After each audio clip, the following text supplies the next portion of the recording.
मद्राज शैल्य, उत्तर को रोको।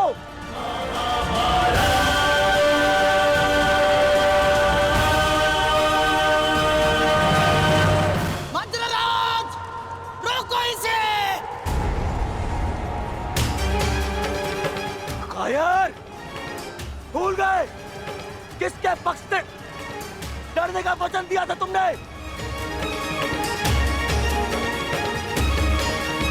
नहीं भूला मैं।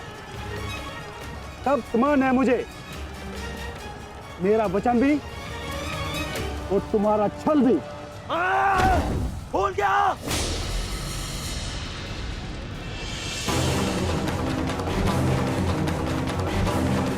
शल्य, ये क्या कर रहे हो तुम?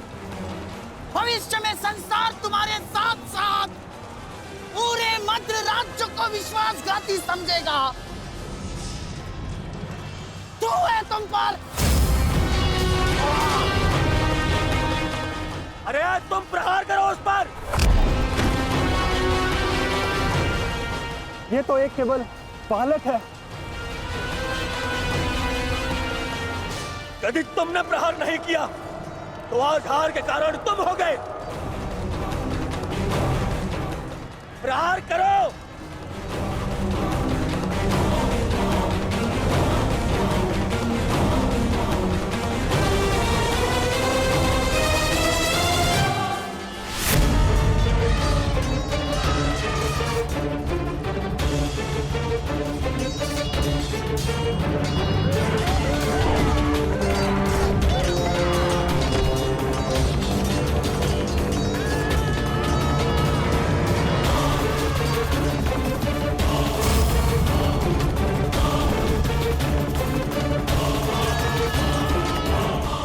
मैं आपको वचन देता हूं, मैं युद्ध के अंत तक उसके पक्ष से लड़ूंगा।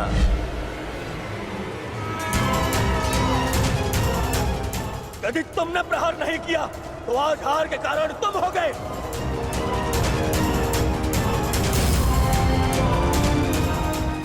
मैं शल्य अपने अतिथि की ओर से अपने शत्रुओं का नाश करूंगा।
अभिमन्यु मुझे मुझे क्षमा कर दो अभिमन्यु, मैं अपना लक्ष्य पूर्ण नहीं कर पाया।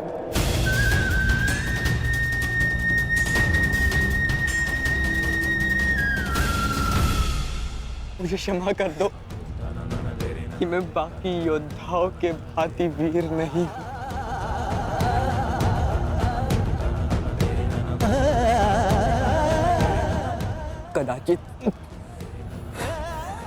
कदाचित तुम मुझे पताका के साथ अपने बाहों में लेकर शिविर तक ले जाते।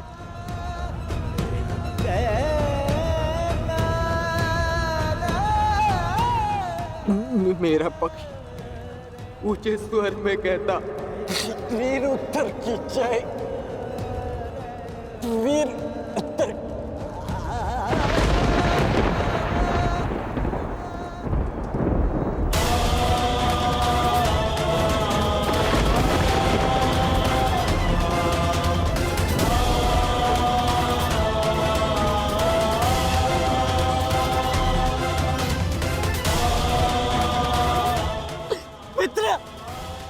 मित्र, उत्तर!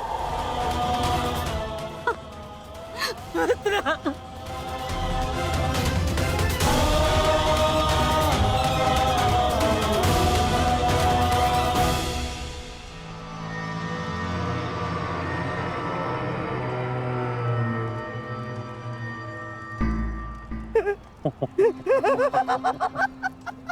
बालक हमारे पताका लेने चला था, हैं?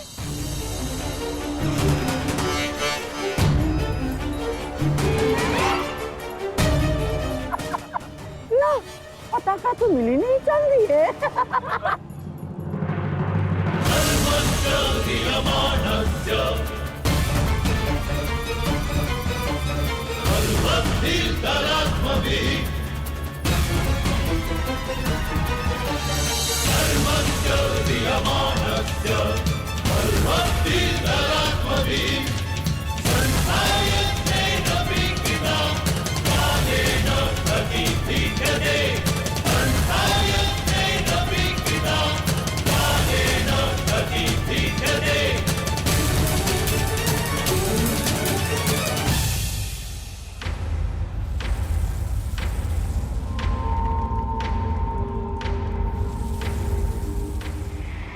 समय बदल गया है अभिमन्यु, और हालात भी। अब केवल विषय वर्तमान का यह युद्ध है। देखना, मैं यह पताका लेकर ही रहूंगा।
सूर्यास्त हो चुका है,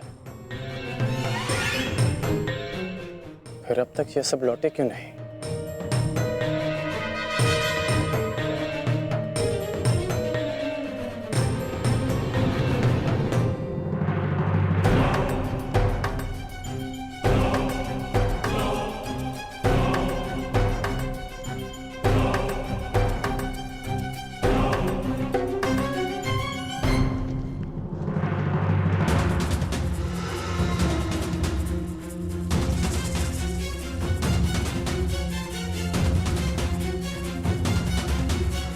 हुसैन क्यों नहीं दिख रहा?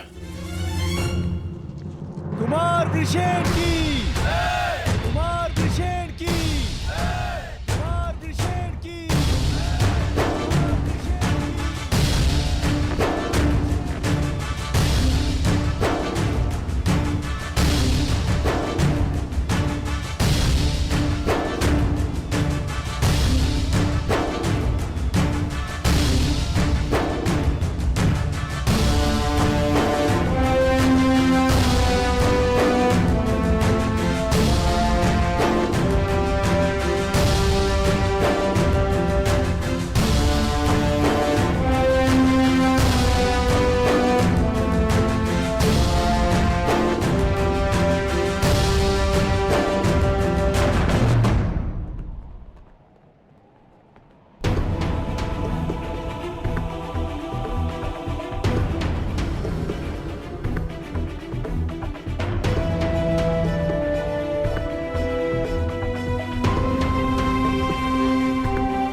पिताश्री,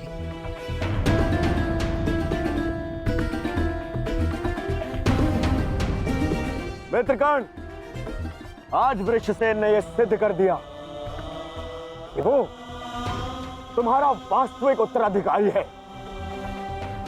आज हम सब ने तुम्हारी कमी का आभास किया है। हाँ, परंतु उस अर्जुन ने नहीं किया होगा, क्योंकि अर्जुन के समक्ष वृषसेन खड़ा था। हमें गर्व है, इस पर गर्व है।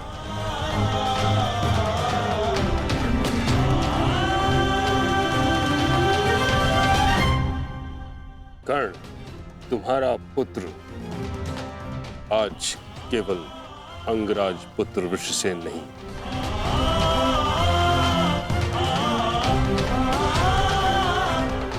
बल्कि महारथी धनुर्धारी वृषसेन बन गया है।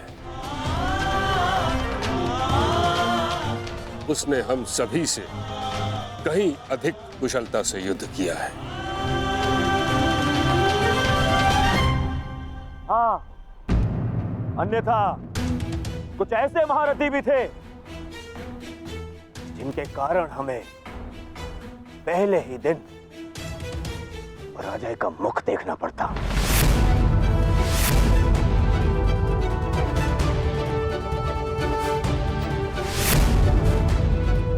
तुम्हें इस पर गर्व होना चाहिए कर्ण। सर्वतोभद्र व्यूह का कुशलता से नेतृत्व करके वृषसेन मेरी आशाओं पर खरा उतरा है।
छोटा सा घाव है पिताश्री, अर्जुन का बाण।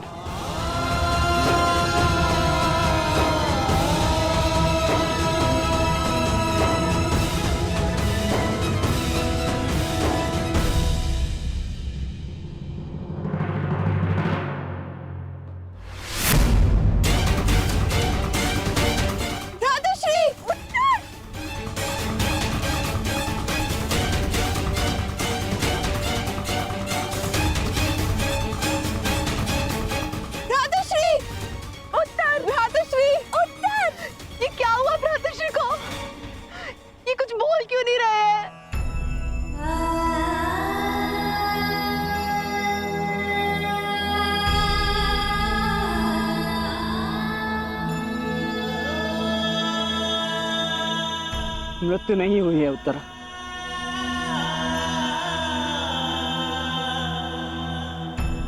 वीर मरते नहीं, वीर गति को प्राप्त करते।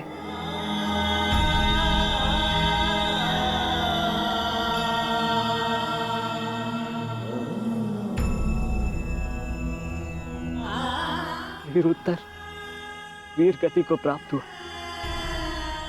वीर उत्तर की जय, वीर उत्तर की जय, वीर उत्तर की, वीर उत्तर की, वीर उत्तर की, वीर उत्तर की, वीर उत्तर की,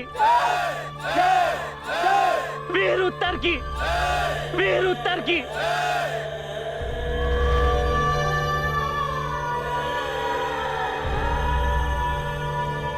कितने मरे, कितनों को मृत्यु मिलनी शेष है। अभी तो आरंभ हुआ है इस महायुद्ध का, एक नए युग को लाने के यज्ञ में। अभी बहुतों की आहुति जानी शेष है। अभी महाभारत का आरंभ हुआ है। श्री राम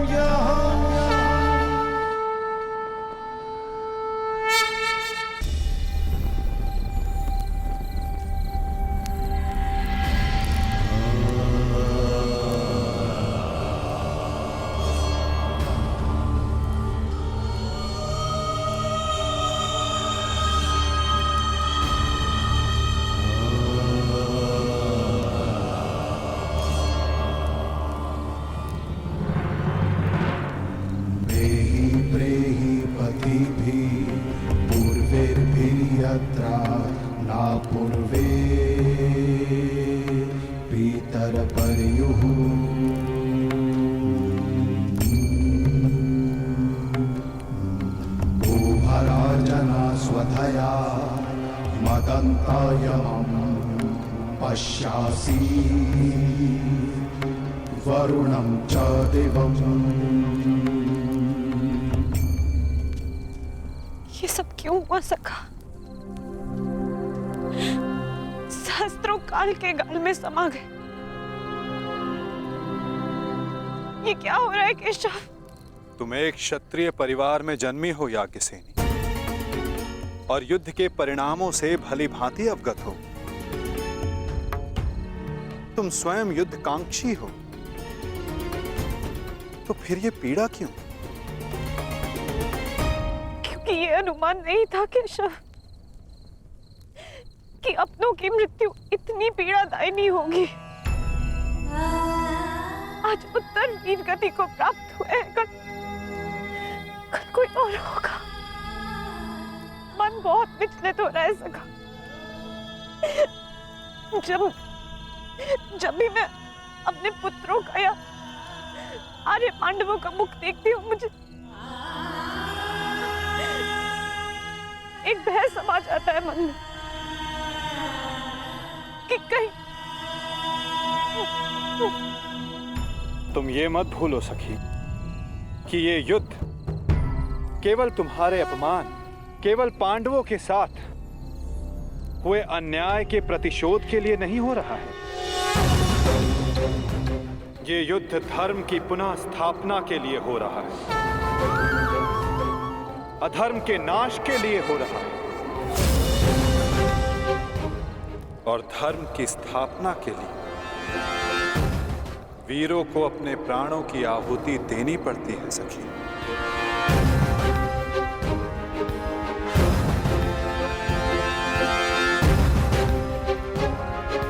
स्वयं को संभालो सखी। ये तुम्हारी, हम सब के अंतर भावनाओं की कड़ी परीक्षा है।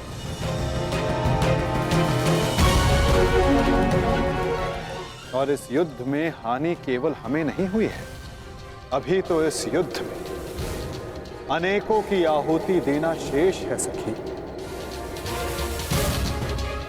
कोई और भी है जिसे अति शीघ्र इस पीड़ा का वहन करना शेष है।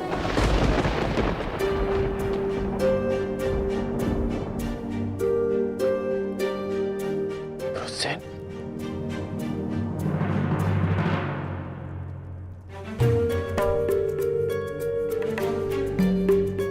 धन्यवाद पिताश्री।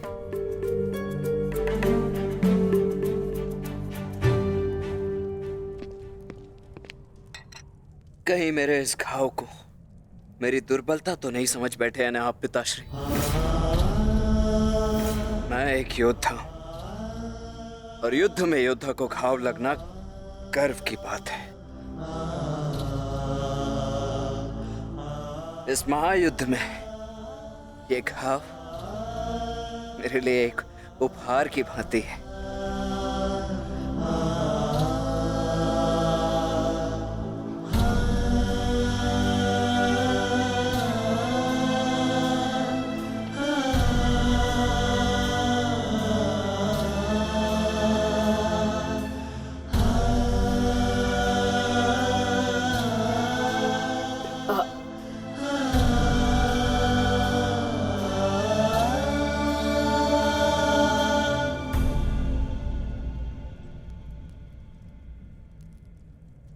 आज तुमने अपने आप को एक सच्चा योद्धा सिद्ध किया है।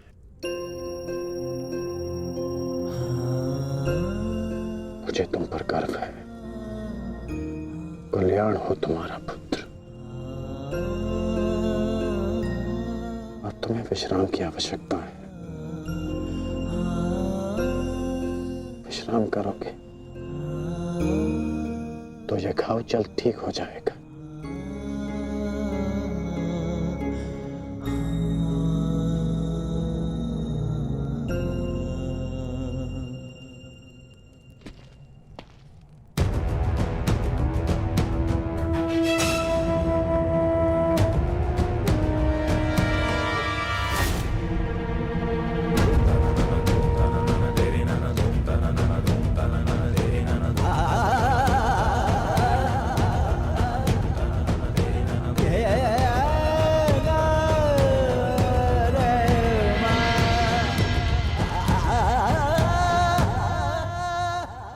युद्ध भूमि में अपनी मृत्यु से अधिक अपनों की मृत्यु का भय कितना सताता है ना मित्र। माधव, बड़ी बात।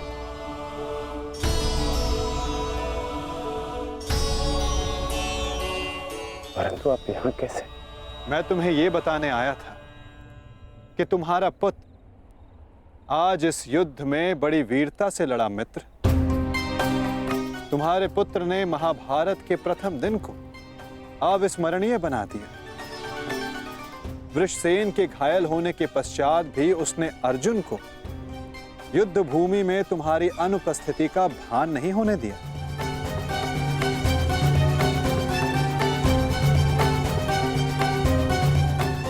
परंतु गर्व के स्थान पर तुम्हारे मुख पर यह पीड़ा क्यों मित्र?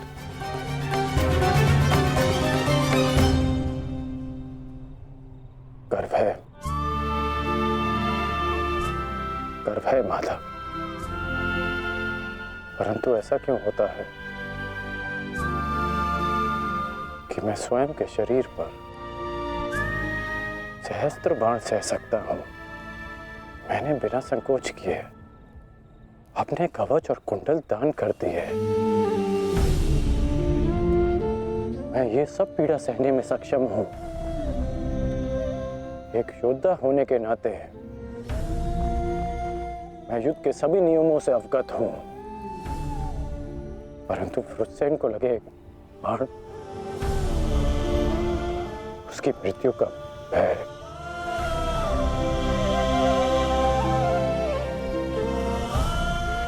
मुझे खाया जा रहा है।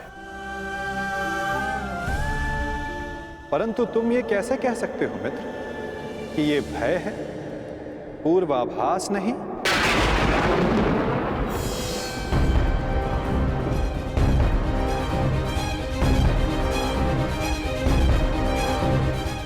पूर्वाभास?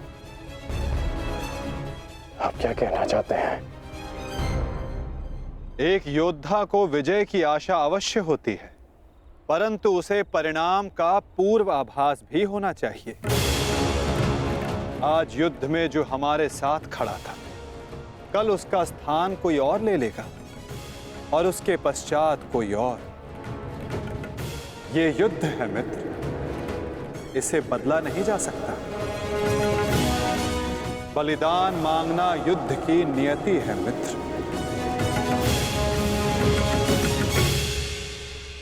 मैं समझता हूं जो आप कह रहे हैं,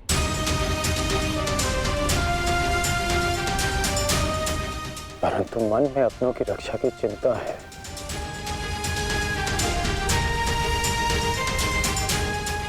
कैसे करेंगे अपनों की रक्षा?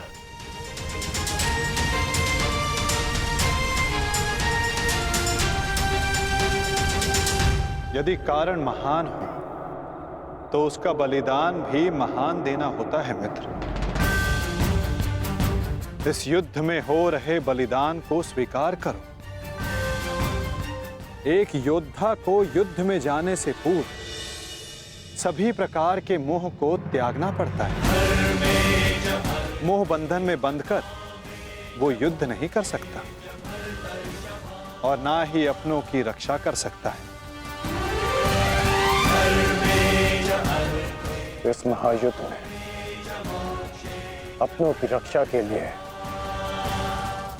जो हो सकेगा वो मैं करूंगा, चाहे वो युद्ध के नियति के विरुद्ध हो तब भी अंगराज।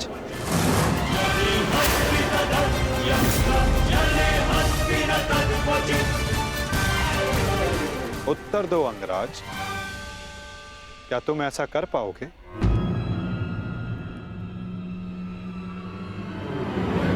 यदि तुम चाहो तो अब भी इस युद्ध की नियति को बदल सकते हो कर्ण। सहस्त्रों के प्राण बचा सकते हो, अपनों को खोने के भय से बच सकते हो। तुम्हारे पास अब भी समय है। हमारे पक्ष में आकर इस युद्ध को एक दिन में समाप्त कर दो मित्र। इस महाविनाश का मूल्य कम कर दो। बोलो मित्र, अपने निष्ठा की नियति को बदलकर तुम इस युद्ध की नियति को बदलना चाहोगे? महामहिम भीष्म ने तुम्हें इस युद्ध भूमि में प्रवेश करने से वर्जित किया है।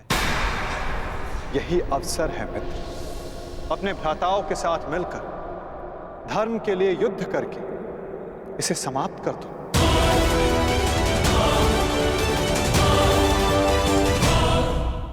यही अवसर है मित्र, अपने भ्राताओं के साथ मिलकर धर्म के लिए युद्ध करके इसे समाप्त कर दो। आप मेरा उत्तर जानते हैं, फिर क्यों बार बार ये प्रश्न करते हैं मुझसे? मैं तुमसे प्रश्न नहीं पूछ रहा हूं, तुम्हें तुम्हारे संदेहों का हल दे रहा हूं। या तो परिवर्तन के लिए स्वयं को परिवर्तित करो या फिर प्रलाप बंद करो मित्र। और जो हो रहा है उसे स्वीकारो। तुम्हारे अंदर अपने मित्र के विरुद्ध जाने का सामर्थ्य नहीं है मित्र।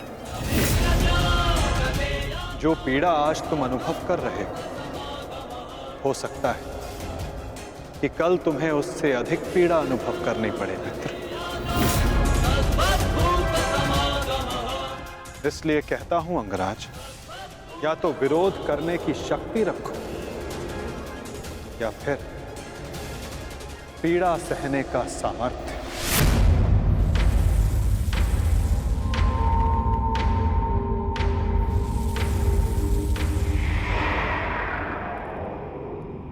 एक बात और थी मित्र, सोचा कि तुम्हें उसका ज्ञात होना चाहिए।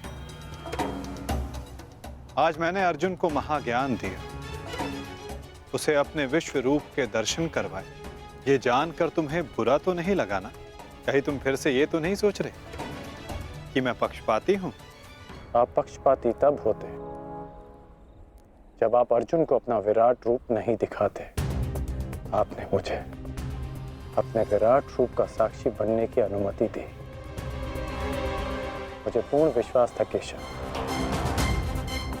कि एक ना एक दिन आप अर्जुन को अपना विराट रूप अवश्य दिखाएंगे। आपको लेकर किसी और के मन में शंका हो सकती है, परंतु मेरे नहीं।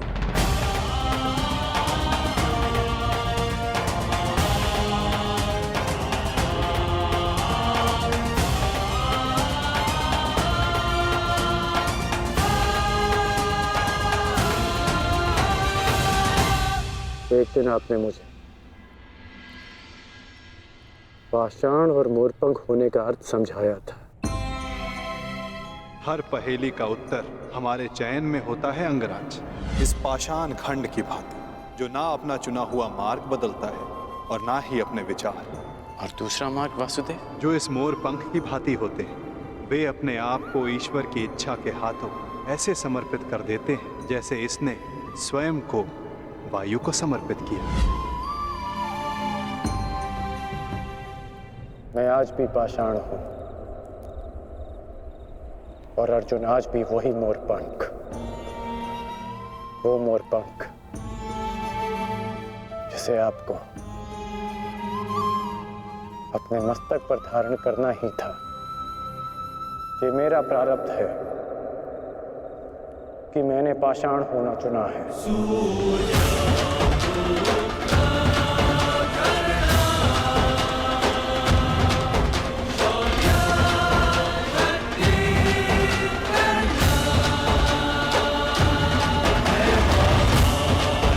प्रणिपात केशव।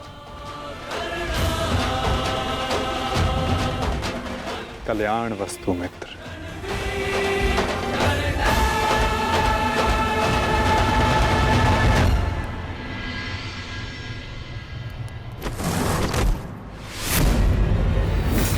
युद्ध का पहला दिन कौरवों के नाम रहा। ये पांडव सेना के युद्ध बंदी ज्येष्ठ, हम इन्हें अपना दास बना लेते हैं। और मुझे पूर्ण विश्वास है कि अंतिम विजय भी हमारी ही होगी। उत्सव का आनंद लो। राजकुमार दुर्योधन की जय! राजकुमार दुर्योधन की जय! अरे मित्र, आओ आओ मित्र। हाँ, यहाँ उत्सव चल रहा है। तुम कहाँ रह गए थे? किस बात का उत्सव? उन पांडवों के विनाश का उत्सव, उनकी पराजय का उत्सव मित्र। उन पांडवों के विनाश का उत्सव जिसका श्रेय जाता है तुम्हारे पुत्र को,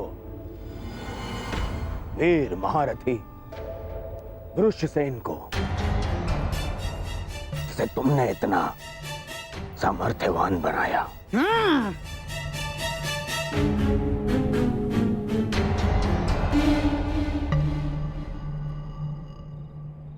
ये तो अवश्य उत्सव बनाने की बात है। आज तो मैं भी मदिरा पान करूंगा। मामा श्री, तुम भी मदिरा पान करोगे?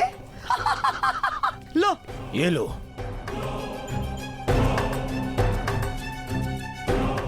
ये उत्सव पांडवों के विनाश के नाम। विनाश के नाम। मित्र, मैं इस युद्ध में उपस्थित नहीं था। क्या तुम मुझे बता सकते हो कि पांडवों की सेना में कितने हताहत हुए? पूरी एक औक्षणी सेना और साथ साथ उस मूर्ख बालक उत्तर का भी अंत किया आज हमने। विराट के छल का प्रतिशोध लिया हमने। उत्तम, अति उत्तम दुशासन। एक औक्षणी में 21 सहस्त्र 870 रथ और उनके रथी और इतने ही हाथी और उस पर सवार योद्धा 65 सहस्त्र 610 अश्वरोही 1,09,000 सहस्त्र 350 पैदल सैनिक। आज हमने युद्ध में इतने शत्रुओं का संहार किया। उत्तम, उत्तम, उत्तम। परंतु प्रतीत होता है कि हमारे ओर से कोई जानहानि नहीं हुई। तभी तो यह उत्सव बनाया जा रहा है ना मित्र?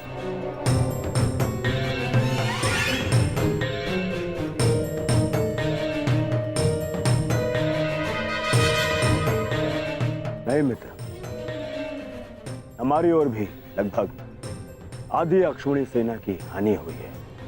अर्थात सहस्त्र सैनिक, महारथी, अश्वरोही हमारी ओर से भी मारे गए। अब इनके परिवार का ध्यान रखने वाला कोई नहीं रहा। इनके वृद्ध माता पिता, विधवा स्त्रियों, अनाथ बच्चों की रक्षा करने वाला कोई नहीं बचा। ये तो अवश्य उत्तम बनाने की बात है। उत्तम!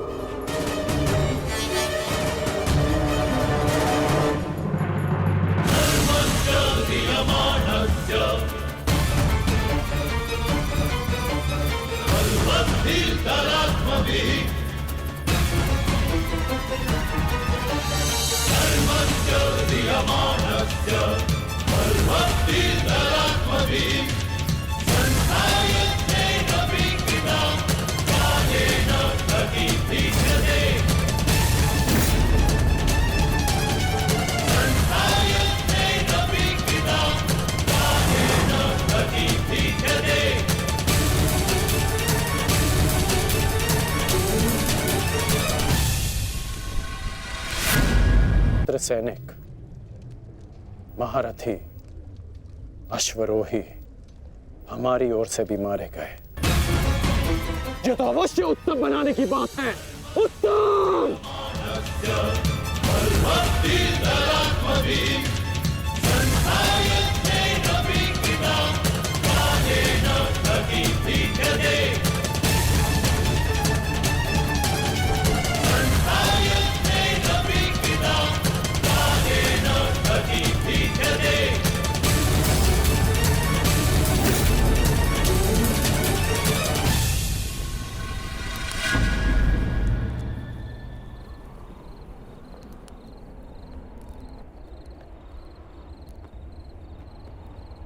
क्या ये युद्ध समाप्त हो गया है? मैंने पूछा, क्या ये युद्ध समाप्त हो गया है? उत्तर दीजिए।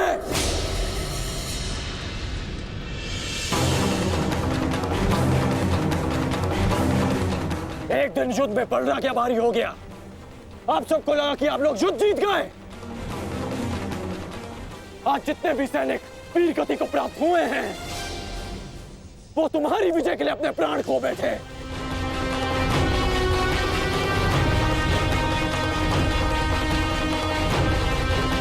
आप लोगों ने कभी सोचा है कि इस युद्ध में कितने जीवन दांव पर लगे हैं? हर परिवार इस भय के साथ जी रहा है कि क्या उनके परिवार के सदस्य घर लौटेंगे भी या नहीं।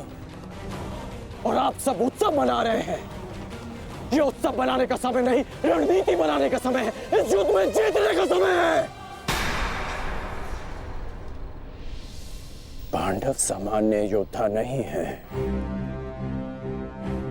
वो इस समय एक घायल सिंह की भांति हैं, जो कल युद्ध में अपना प्रतिशोध लेने के लिए तत्पर रहेंगे।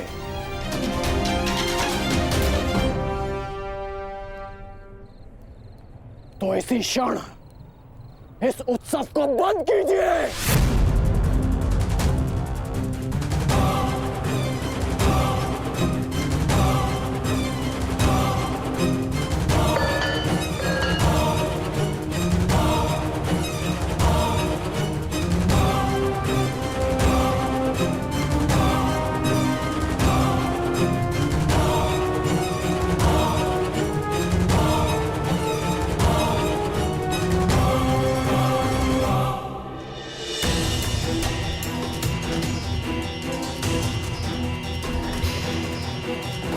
युद्ध भूमि का नियम है कि हर दिन के साथ हुई हानि को भुलाकर अगले दिन के विषय में सोचा जाए।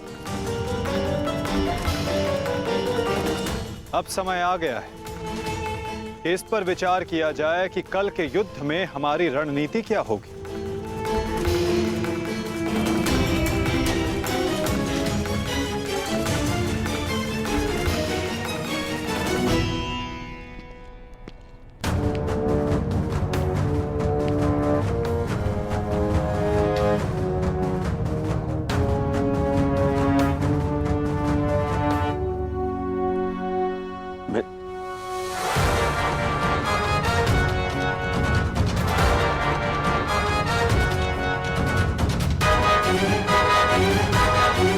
परंतु कल के लिए हमारी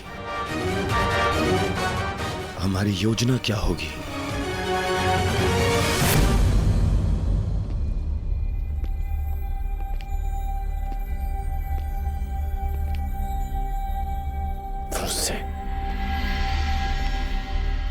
तुम यहाँ क्या कर रहे हो? यहाँ कल की रणनीति बन रही है पिताश्री। तो इस सभा में मेरा उपस्थित होना अनिवार्य है ना। तुम युद्ध में भाग नहीं लोगे, मैं तुम्हें अनुमति नहीं दे रहा। जाओ जाकर विश्राम करो। मैं जानता हूं मुझे विश्राम की आवश्यकता है, परंतु मैं नहीं चाहता कि कल कोई वीर पांडव ये कहे कि अंगराज का पुत्र एक तीर का घाव तक ना सह सका। मुझ पर विश्वास कीजिए पिताश्री, मैं कल भी युद्ध में अपना पूरा योगदान दूंगा, परंतु मुझे जाने से मत रोकिए। मैं आपका पुत्र हूं। मैं वचन देकर आया हूं कि मैं आपकी कमी की अनुभूति किसी को अनुभव नहीं होने दूंगा। मैं इसीलिए मेरा कल युद्ध में उपस्थित होना अनिवार्य है पिताश्री। मुझे मेरा वचन पूर्ण करने दीजिए।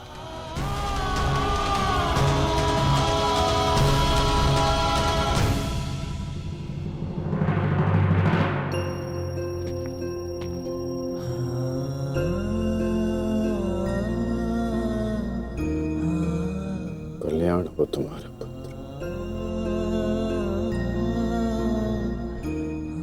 तुम युद्ध में भाग लोगे।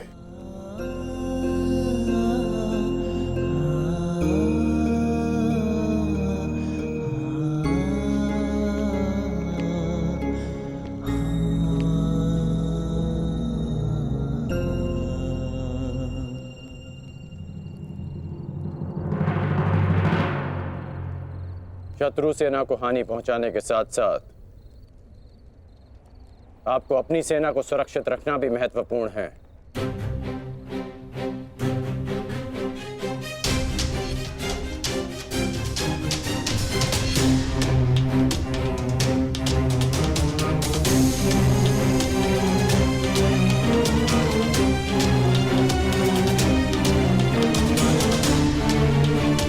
यदि युद्ध में शीघ्र विजय पानी है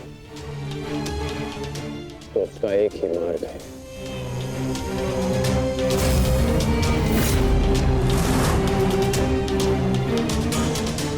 उसे बंदी बनाओ। जिसे बंदी बनाने से ये युद्ध समाप्त हो जाए। युधिष्ठिर! कल युद्ध में कौरव तुम्हें बंदी बनाने का प्रयत्न अवश्य करेंगे युधिष्ठिर। यदि हमने युधिष्ठिर को बंदी बना लिया तो बाकी के सारे पांडव हमारे सामने हाथ जोड़े खड़े रहेंगे।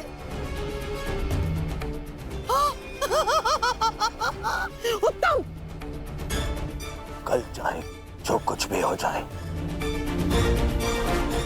हम उस युधिष्ठिर को बंदी बनाकर रहेंगे। उसकी सुरक्षा की हर एक दीवार, हर एक व्यू तोड़ देंगे हम। तो इसका तोड़ क्या है माधव?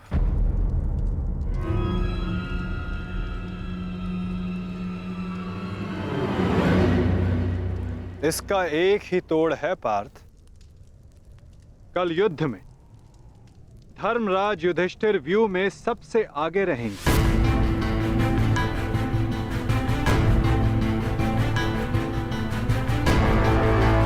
जब आप जानते हैं माधव कि ज्येष्ठ को बंदी बनाना ही इन कौरवों का लक्ष्य है, तो क्या हम ज्येष्ठ को सबसे आगे खड़ा करके उनका कार्य सरल नहीं कर रहे? क्या ये उचित है माधव? हाँ पार्थ, यही उचित है। इसीलिए मैं ऐसा कर रहा हूं।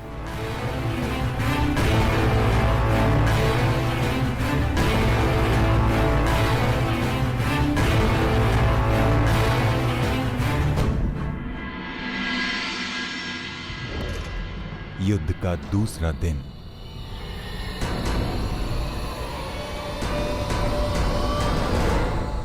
क्या युद्ध आरंभ का शंखनाद तब तक नहीं हुआ संजय? किसी भी क्षण युद्ध का शंखनाद हो जाएगा महाराज। दोनों सेनाएं सज्ज हैं। पांडवों की सेना ने आज कौंच व्यूह का निर्माण किया है और महामहिम भीष्म ने महाव्यूह का। उचित निर्णय लिया है ताचरी ने। अब पांडव युधिष्ठिर की रक्षा के लिए उसे क्रौंच व्यू की अंतिम रेखा में रखेंगे।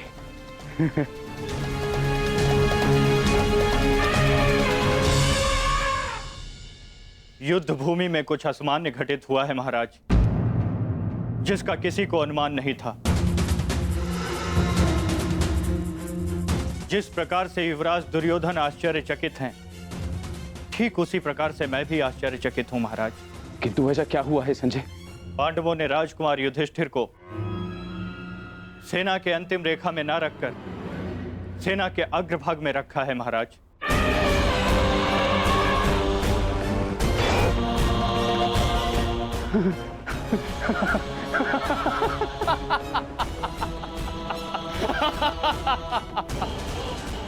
लगता है दूसरे ही दिन युद्ध हार जाना चाहते हैं पांडव, तभी तो ऐसी मूर्खता कर रहे हैं। अब मेरे पुत्र दुर्योधन के पंजों से युधिष्ठिर को कोई भी नहीं बचा सकता, कोई भी नहीं। मरेंगे, मरेंगे ये सब।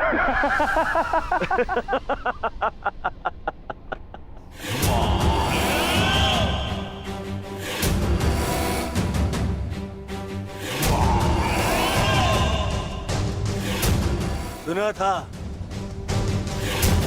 आज देख भी लिया। विनाश काले विपरीत बुद्धि।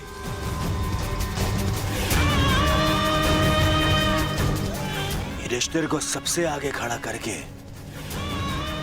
आश्चर्यचकित कर दिया इन पांडवों ने।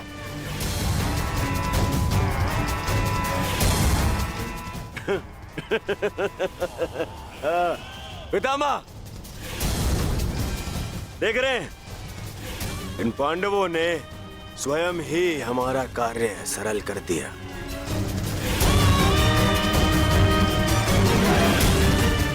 युधिष्ठिर को आगे खड़ा करके।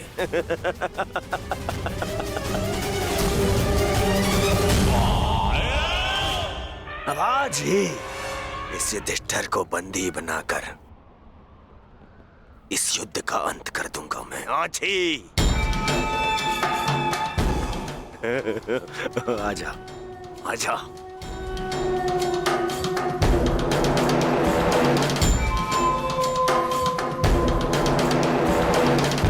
कल अंगराज ने उत्सव मनाने से रोक दिया था। आज अवश्य मनाएंगे।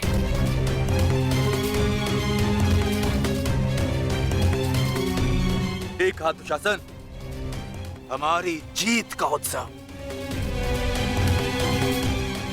मत भूलिए पिताश्री ने क्या कहा था। अभी से उत्सव मनाने के विषय में सोचना भी मूर्खता है। युद्ध अभी शेष है।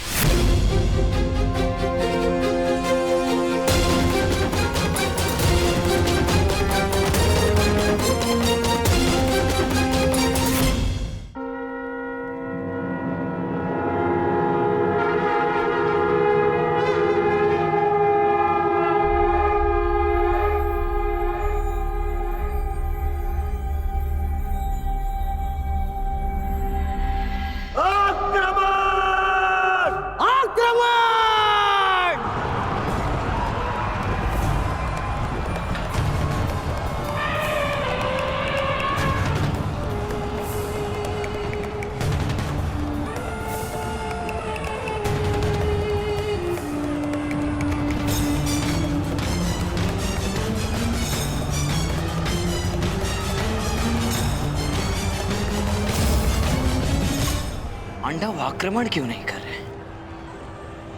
योजना क्या है इनकी?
चिन्ह वो भी उल्टी दिशा में।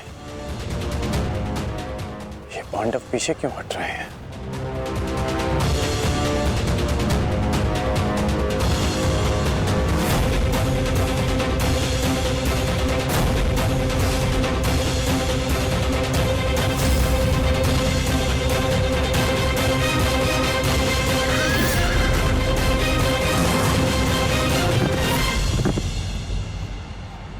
अरे वो तो पीछे हट रहे हैं।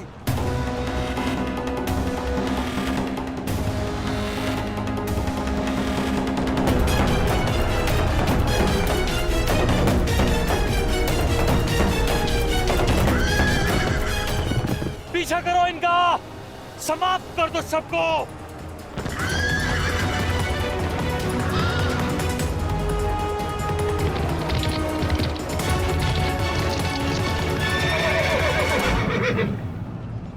महामहिम, ये पांडुपुत्र करना क्या चाहते हैं? इस प्रकार पीछे लौट जाने के दो ही कारण हो सकते हैं। प्रथम, सेना के किसी प्रमुख की मृत्यु, या फिर पराजय का भय। और यदि युद्ध के आरंभ में ही सेना इस प्रकार पीछे लौट जाए तो उसका अर्थ है यह उनकी रणनीति है।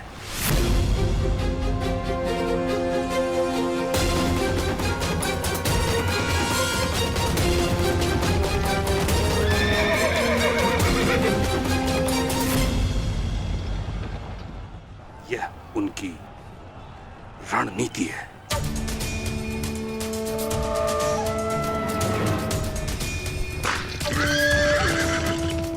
पर हमारे पास उन पांडवों से 5 अश्विनी सेना अधिक है।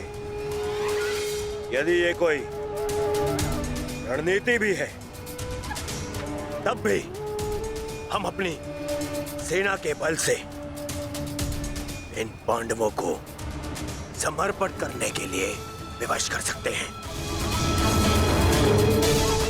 पितामह आप आगे बढ़िए और युधिष्ठिर को बंदी बनाइए। शीघ्रता मत करो दुर्योधन। सर्वप्रथम उनकी रणनीति को समझो, उसके पश्चात आगे बढ़ो।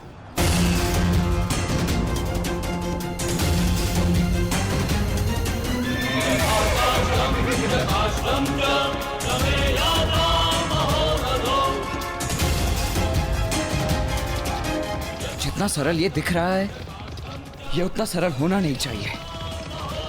कुछ तो गड़बड़ है।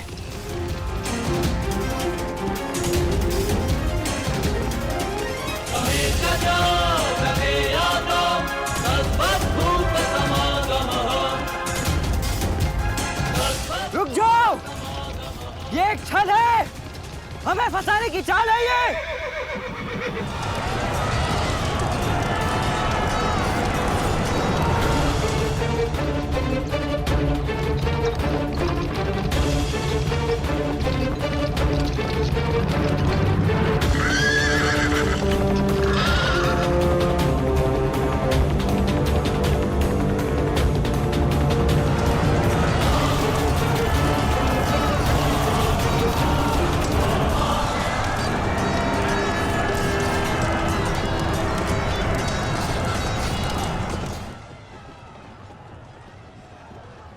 दुशासन और अश्वत्थामा अपनी सेना को लेकर कौरव सेना से अलग हो गए हैं महाराज। यह अवश्य ही पांडव सेना की कोई सोची समझी रणनीति है।